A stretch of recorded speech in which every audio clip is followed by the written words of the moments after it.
सबसे पहले धुलाहरी की पावन धरा पर पालवी लोगों को जोहार नमन, मंच पर पुरखों को नमन। आप सबकी जय। समय कम है, वक्ता ज़्यादा है, इतनी देर से आप बैठे हुए हो, थोड़ा सा जोश भर देते नारा लगा के। जय जोहार का नारा है, थाकी की वो लागे हमें। जय जोहार का नारा है, मजा नहीं आया। जय जोहार का नारा है, अरे मान रहे सम्मान रहे, अरे मान रहे सम्मान रहे। धन्यवाद संचालन करता। काफी वक्ताओं ने बहुत सारी बातें बता दी है, मैं दो चार बिंदुओं पर बात बताना चाहूंगा। एक, भारत का संविधान जिससे देश चलता है, व्यवस्था चलती है, सिस्टम चलता है, और एक हमारे पुरखों का संविधान जिससे आदिवासी समाज चलता है। मैं आपके बीच में ये बात इसलिए कहना चाहूंगा, आप ही के एरिया के एक थानेदार साहब ने ये बात मेरे को कहने के लिए कही है कि ये कहिएगा जरूर, अगर उस मंच पे बोलने का मौका मिले तो।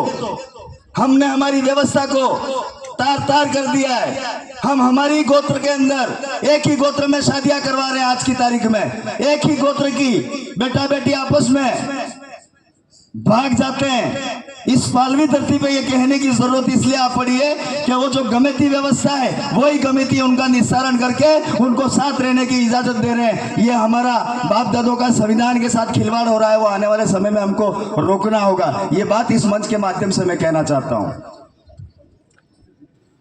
बोली में आज की तारीख में ये व्यवस्था हो गई है, छोटा बड़े का मान सम्मान नहीं कर रहा है, छोटा व्यक्ति बड़ों का आदर नहीं कर रहा है। कौन काका है, कौन भाई है, कौन बड़ी बहन है, कौन बड़ा भाई है, कौन गांव का बड़ा बुजुर्ग है, हम उसका मान सम्मान भूल गए। ये व्यवस्था हमने छोड़ दिए। इन्हीं व्यवस्था को ठीक करने के लिए ये पुनः चिंतन शिविर शुरू किए। इस चिंतन शिविर में जितने भी भाई आए हो, आज ये बात यहाँ से गांठ बांध करके जाइएगा कि कम से कम अपने परिवार से छोटे बड़े का मान सम्मान करवाना शुरू करवाइएगा। ये आपसे निवेदन है। शिक्षा की व्यवस्था हम मंच पे खड़े होकर के, चाहे वो जनप्रतिनिधि हो, चाहे कोई भी हो, सामाजिक विचार रखने वाला व्यक्ति हो, एक्टिविस्ट हो, वो बात तो रख देता है, लेकिन शिक्षा की व्यवस्था के अनुरूप वो जहाँ का रहने वाला है, वो जिस गांव का है, उस गांव की स्कूल की व्यवस्था किस प्रकार की है, उस स्कूल में बैठने के लिए बच्चों की व्यवस्था ढंग की है कि नहीं है, वहाँ टीचर बरोबर है या नहीं है, वहाँ पढ़ा रहे नहीं पढ़ा रहे,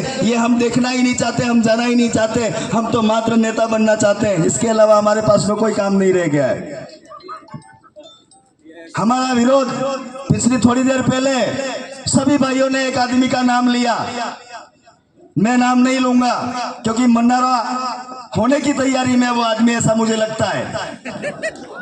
मैंने तो फेसबुक पे पोस्ट डाली है, आप लोग थोड़ा सोचिए, डरने का जरूरत नहीं है। रिश्ते में मेरा मासाजी होता है वो, और उनका साले साहब एक यहाँ बैठे जो मेरे मामा होते हैं। इन्होंने तो एक दिन कहा था जिया जी को बुला के कूट देते हैं यूं।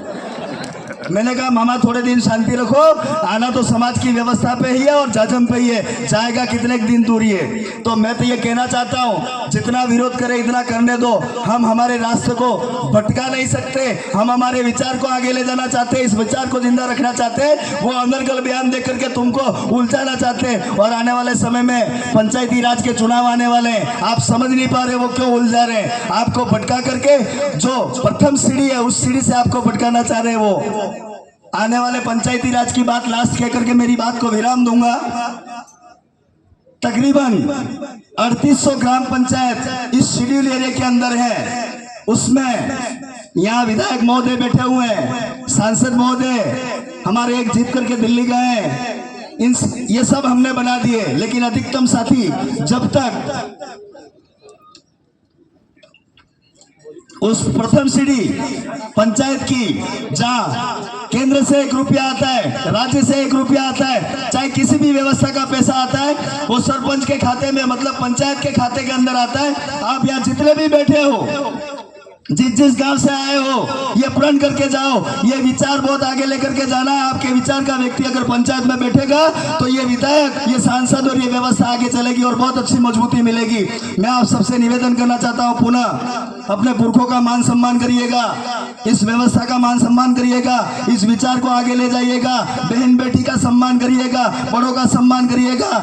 ये व्यवस्था जो पुरखों ने दी है, उस व्यवस्था को आगे बढ़ाने में हम जैसे भाइयों ने बहुत समय दिया है। कांति भाई हमारे बीच में बैठे हुए हैं, इस व्यवस्था को आए दिन आगे ले जाने के लिए रात दिन एक कर रहे हैं। दादा हमारे बीच में आज नहीं आ पाए कुछ कारणवश, वो अगर होते तो वो उनकी बात रखते। आप सब ने हमें यहाँ बुलाकर जो मान सम्मान दिया, बोलने का मौका दिया, उसके लिए बहुत बहुत धन्यवाद। आने वाले समय में खुश रहिएगा, आबाद रहिएगा, जहां भी रहो अपने बच्चों का ख्याल जरूर रखिएगा।